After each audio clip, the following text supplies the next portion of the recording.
नमस्कार, मी भाग्यश्री फाटक.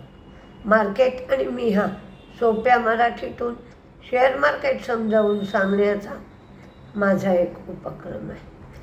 मी 8 आणि 9 जून रोजी कोर्स ठेवला आहे. हा कोर्स ठाण्याला आहे, स्टेशनजवळ आहे, ऑफलाईन आहे.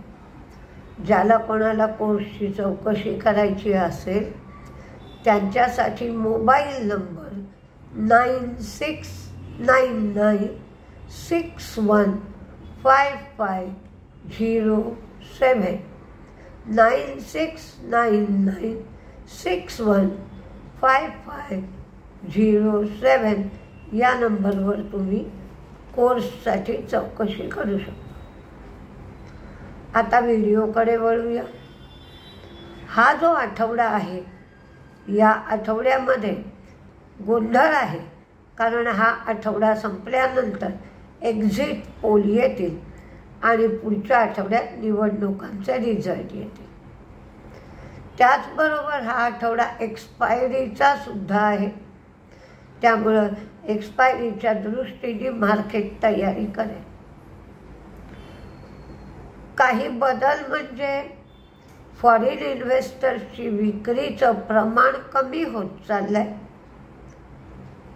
क्रूड थोडंसं 81 वरनं 82.24 एवढं झालं आहे आणि अजूनही रिझल्ट लागत आहेत. त्याप्रमाणे आपल्याला आपल्या ट्रेडिंगमध्ये किंवा इन्व्हेस्टमेंटमध्ये काही बदल करावे लागते. फॉरेन इन्व्हेस्टर्सची विक्री आहे 945 कोटींची, तर डोमेस्टिक इन्व्हेस्टर्सची खरेदी आहे 2320 कोटीची. क्रूड 82.24 आहे. डॉलर इंडेक्स 104.63 आहे, तर बॉन्ड यील्ड 4.46 आहे. न्यू जेल सॉफ्टवेअरनी एकास एक बोनस आधीच दिलेला आहे, पण आता 4 रुपये डिव्हिडंड दिला आहे आणि या डिव्हिडंडची रेकॉर्ड डेट 18 जुलै 2024 ही ठेवली आहे. महिंद्रा अँड महिंद्रा 4G म्हणजे MM4G म्हणतो आपण. MM4G 29 मेला बोनस देणारे आणि डिव्हिडंडवर विचार करणारे. MM4G असंच लक्षात घ्या. यांची तारीख बोनस आणि डिव्हिडंडसाठी 29 मे आहे. ॲपलचा प्रॉफिट वाढलाय, रेव्हेन्यू वाढलाय, मार्जिन 19.3 एवढं आहे. सुंदरम फायनान्स यांची disbursement, asset under management, NII म्हणजे net interest income, net profit सगळं वाढलं आहे आणि NPA कमी झाले, त्यामुळे यांचा रिझल्ट चांगला आहे. ग्लेनमार्क फार्माचा रिझल्ट मात्र चांगला नाही आहे. त्यांचा लॉस वाढला आहे. रेव्हेन्यू आणि मार्जिन वाढलेत, पण अमेरिकेत विक्री कमी झाली आहे. नॉर्थ अमेरिका रेव्हेन्यू कमी झाला आहे. टॉरेंट फार्माचा रिझल्ट चांगला आहे, इन लाईन आहे. जर्मनी, ब्राझील रेव्हेन्यू वाढला आहे. भारतातलंही रेव्हेन्यू वाढला आहे, पण सगळ्या फार्मा कंपन्यांचं अमेरिकेतलं रेव्हेन्यू कमी झालेलं दिसत आहे. स्पार्कचा तोटा वाढला आहे, रेव्हेन्यू कमी झाला आहे. मन्नापुरमचं नेट इंटरेस्ट इन्कम वाढलाय, प्रॉफिट वाढलाय. NPA कमी झाले, पण ॲसेट अंडर मॅनेजमेंट सुद्धा कमी झाले. अरविंदो फार्माचा रिझल्ट चांगला आहे. रेव्हेन्यू वाढले, मार्जिनही वाढलं आहे. त्यांचा वन टाईम लॉस 112 कोटी आहे, पण अमेरिकेतली विक्री त्यांची सुद्धा कमी झाली. हिंदुस्तान कॉपर हिंदुस्तान कॉपरचे मार्जिन वाढले, प्रॉफिट कमी झाला.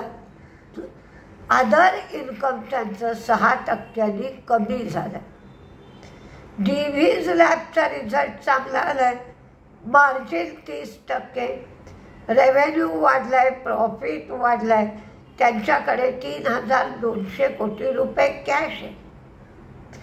व्हेलजन डेनिसन यांनी एकास एक बोनस दिलाय, 17 रुपये डिव्हिडंड दिलाय आणि याची रेकॉर्ड डेट 29 मे अशी ठेवली आहे. आधी 27 मे होती, ही रेकॉर्ड डेट बदलून 29 मे केली आहे. NTPCचा प्रॉफिट कमी झाला आहे, रेव्हेन्यू वाढला आहे. लुमॅक्स ऑटो, लुमॅक्सनी 35 रुपये डिव्हिडंड दिला. PSP प्रोजेक्टचा रिझल्ट चांगला आला नाही, पण प्रकाश पाईपचा रिझल्ट मात्र सुंदर आला आहे. मुथूट फायनान्सनी 24 रुपये डिव्हिडंड दिला. आज अमेरिकन मार्केट बंद आहे, मेमोरियल डे म्हणून. UK सुट्टी आहे, UK मधल्या बँका आज बंद आहेत. सध्या तरी लॉंग्सच्या दृष्टीने मार्केट सुरू आहे आणि 23,025 ही लेवल जर पार केली तर आपण ब्लू स्काय टेरिटरीमध्ये जाऊ. कोणते शेअर तेजीत आणि कोणते शेअर मंदीत जाण्याची शक्यता आहे त्या दृष्टीने आपण पाहूया आणि ते शेअर वॉचलिस्टमध्ये ठेवूया. तेजीमध्ये JSW infra, Tata technology, IRDA हे सगळे शेअर FTSEमध्ये सामील होतील. तर मी FTSE आणि MSCIवर मार्केटचा श्री गणेशामध्ये व्हिडिओ दिलेले आहेत, ते तुम्ही पाहू शकता. अडाणी पोर्ट सेन्सेक्समध्ये सामील होईल आणि विप्रो सेन्सेक्समधून बाहेर पडेल. तर अडाणी पोर्टमध्ये तेजी आणि विप्रोमध्ये मंदी येण्याची शक्यता आहे. Aurobindo pharma, DV's lab, RVNL, India bulls real यांनी 466 कोटी रुपये खर्च करून जमीन खरेदी केली आहे. साई सिल्क SAI यांचा रिझल्ट चांगला आहे. PNC इन्फ्रा यांचाही रिझल्ट चांगला आहे. GMR, NTPC, Hindalco, Shaily engineering, SHAILY, Apple, Andhra petro result चांगला आहे. NTPC, Stove Kraft, STOVE, KRAFT, RK Swamy, Zydus, Canara bank ही सेन्सेक्स नेक्स्ट 50मध्ये सामील होईल. Trent, Ashok Leyland, Lumax auto, forging 29 तारखेला बोनस डिव्हिडंडवर बैठक. Sun TV, EIH, happy forging, Rashi peripheral, Cello, Hindustan copper आणि बुंजाल ऑटो.